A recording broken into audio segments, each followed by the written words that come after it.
Bismillahirrahmanirrahim. Surah Layl. Central theme and relationship with the preceding surah. This surah forms a pair with Surah Shams, the previous surah. There is no essential difference between the central themes of the two. Such is the extent of similarity and correspondence between the inner and outer aspects of both that even a common reader of the Qur'an can feel the harmony and similarity between them.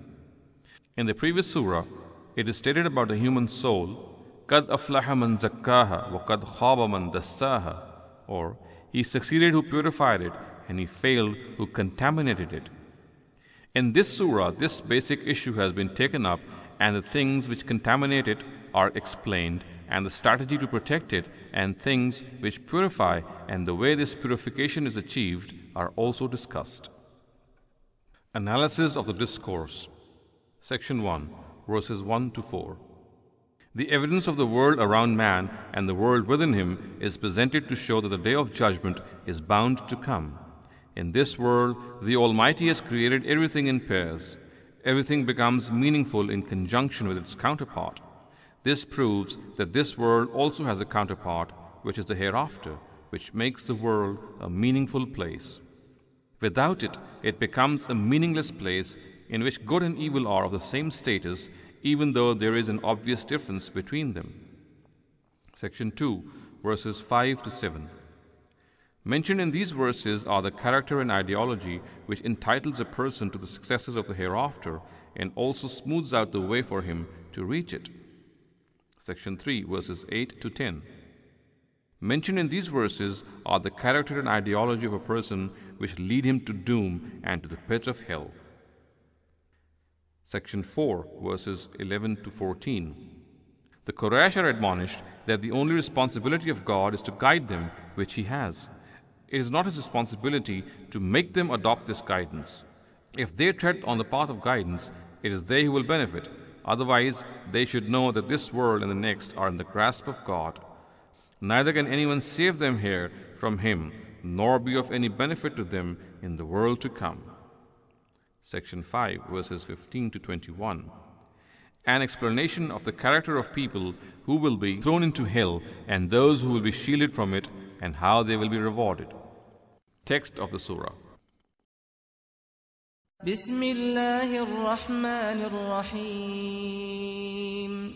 وَاللَّيْلِ إِذَا يَغْشَى وَالنَّهَارِ إِذَا تَجَلَّى وَمَا خَلَقَ الذَّكَرَ وَالْأُنثَى إِنَّ سَعْيَكُمْ لَشَتَّى فَأَمَّا مَنْ أَعْطَى وَاتَّقَى وَصَدَّقَ بِالْحُسْنَى فَسَنُيَسِّرُهُ لِلْيُسْرَى وَأَمَّا مَنْ بَخِلَ وَاسْتَغْنَى وَكَذَّبَ بِالْحُسْنَى فَسَنُيَسِّرُهُ لِلْعُسْرَى وَمَا يُغْنِي عَنْهُ مَالُهُ إِذَا تَرَدَّى إِنَّ عَلَيْنَا لَلْهُدَى وَإِنَّ لَنَا لَلْآخِرَةَ وَالْأُولَى فَأَنذَرْتُكُمْ نَارًا تَلَظَّى لَا يَصْلَاهَا إِلَّا الْأَشْقَى الَّذِي كَذَّبَ وَتَوَلَّى وَسَيُجَنَّبُهَا الْأَتْقَى الَّذِي يُؤْتِي مَالَهُ يَتَزَكَّى وَمَا لِأَحَدٍ عِندَهُ مِن نِّعْمَةٍ تُجْزَى إِلَّا ابْتِغَاءَ وَجْهِ رَبِّهِ الْأَعْلَى وَلَسَوْفَ يَرْضَى. Translation of the surah. In the name of God, the most gracious, the ever merciful. The night when it darkens bears witness, and the day when it brightens, and the creation of the male and the female species also, that your earning is different from one another. So he who gave in the way of God and was God-fearing and believed in the good fate, we shall entitle him to a destination of joy. And he who was a miser and was indifferent and belied good fate, we shall grant him respite for a destination of hardship. And what will his wealth avail him when he plunges into the pit? It is for us to impart understanding, and in our control is the next world and this world also. So I have informed you of the blazing fire. Only he shall enter it who is the most wretched, who denied and turned away. And the God-fearing shall be protected from it, who spends his wealth to achieve purity, and who does not confer favors on anyone for recompense, but only to seek the countenance of his Lord Most High, and he shall also prosper.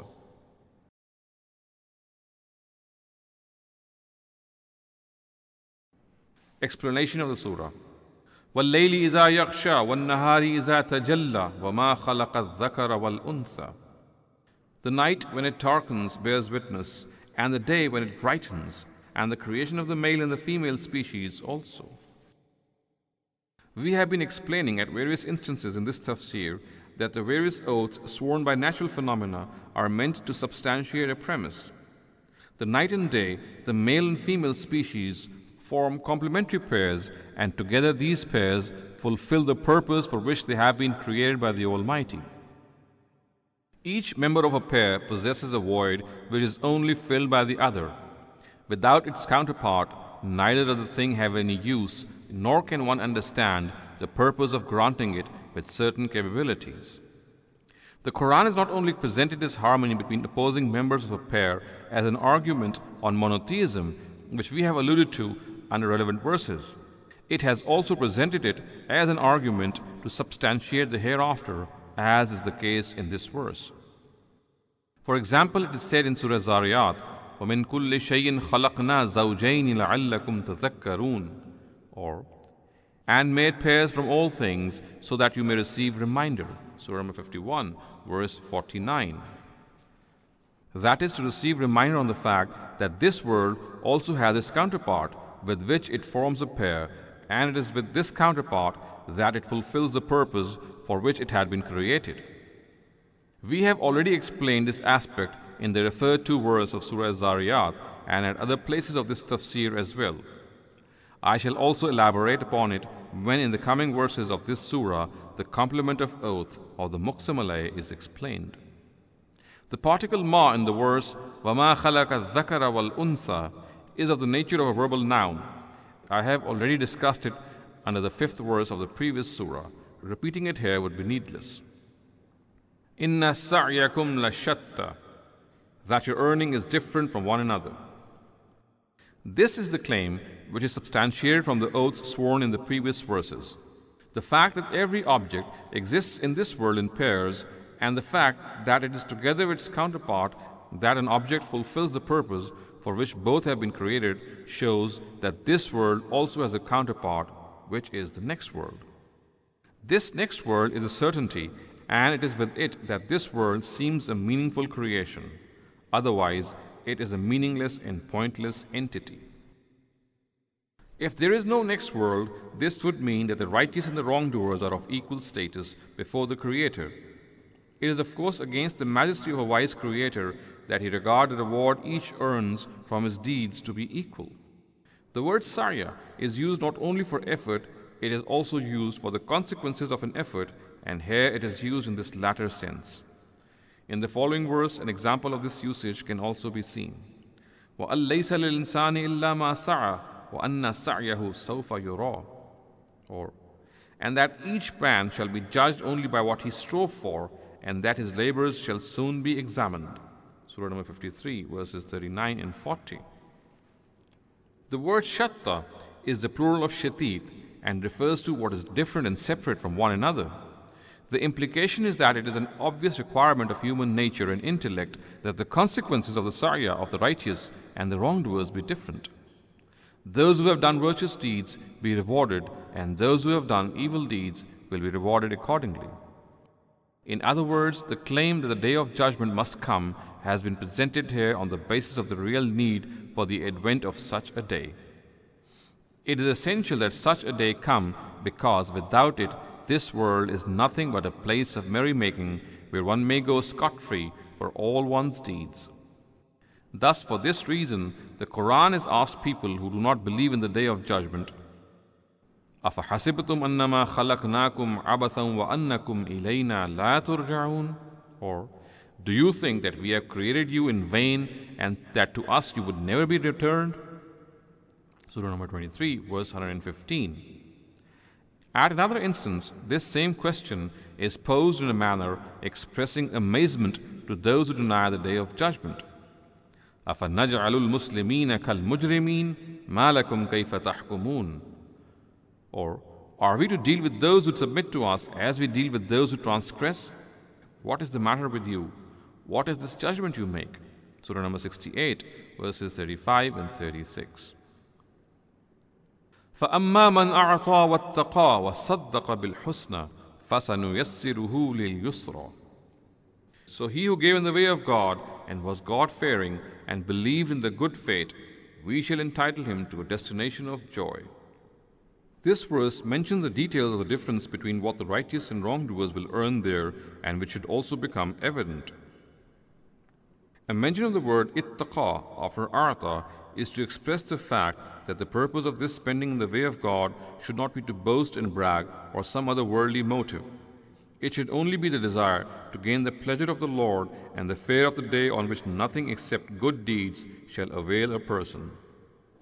In Surah Dahr, this aspect is explained thus: يُوفُونَ بِالنَّذْرِ وَيَخَافُونَ يَوْمًا كَانَ شَرُّهُ مُسْتَطِيرًا وَيُطْعِمُونَ الطَّعَامَ عَلَى حُبِّهِ مِسْكِينًا وَيَتِيمًا وَأَسِيرًا إِنَّمَا نُطْعِمُكُمْ لِوَجْهِ اللَّهِ لَا نُرِيدُ مِنْكُمْ جَزَاءً وَلَا شُكُورًا إِنَّا نَخَافُ مِنْ رَبِّنَا يَوْمًا عَبُوسًا قَمْطَرِيرًا. They used to keep their vows and remain fearful of the day whose horror will spread far and wide, and used to give food to the poor, the orphan and the captive, in spite of being needy of it, their driving force being, "We are feeding you for God only." Indeed, we dread from our Lord a day grim and distressful. Surah number 76, verses 7 to 10. In the expression وَصَدَّقَ بِالْحُسْنَى, the noun qualified by the adjective al-husna is suppressed. The suppressed noun is al-aqiba or fate, or some other of similar meaning. The implication is that they have faith that spending in the way of God and virtue will reap good results for them. This also is a mention of the real motive of their virtue. Together with the fear of the hereafter, they also have the faith that the Almighty will reward them for all their good deeds. A person who neither has any fear of the hereafter, nor does he believe that the tiniest of his virtuous acts will be rewarded in the hereafter, will, in the first place, not find any urge in him to spend, and if he does, he will necessarily do it for some worldly need. Such spending does not have any blessings from the Almighty. It is stated in Surah Ma'un, أَرَأَيْتَ الَّذِي يُكَذِّبُ بِالدِّينِ فَذَلِكَ الَّذِي يَدُعُّ الْيَتِيمَ وَلَا يَحُضُّ عَلَى طَعَامِ الْمِسْكِينِ. Have you seen the one who belies the day of reward and punishment? He it is who drives away the orphan and urges not the feeding of the poor. Surah number 107, verse 1 to 3. In the expression فَسَنُيَسِّرُهُ لِلْيُسْرَى, the noun qualified by the adjective al-yusra is suppressed, like that of al-husna in the previous verse. The implied expression is al-aqibatul yusra. This also is a mention of the practice of the Almighty mentioned at many places in the Qur'an. The Almighty facilitates a person who adopts the path of virtue by removing the hardships that come his way and by giving him the urge to tread this path with more vigor. Thus, at one place in the Qur'an, it is said, وَالَّذِينَ جَاهَدُوا فِينَا لَنَهْدِيَنَّهُمْ سُبُلَنَا, or those who will strive in our cause, we shall guide them to our paths. Surah number 29, verse 69. In the verse under discussion, his destination has been called al-yusra, or easy, because his reckoning will be easy. Consequently, it is said in Surah Inshiqaq, فَأَمَّا مَنْ أُوتِيَ كِتَابَهُ بِيَمِينِهِ فَسَوْفَ يُحَاسَبُ حِسَابًا يَسِيرًا, or, and he who is handed his account in his right hand, his reckoning will be very easy.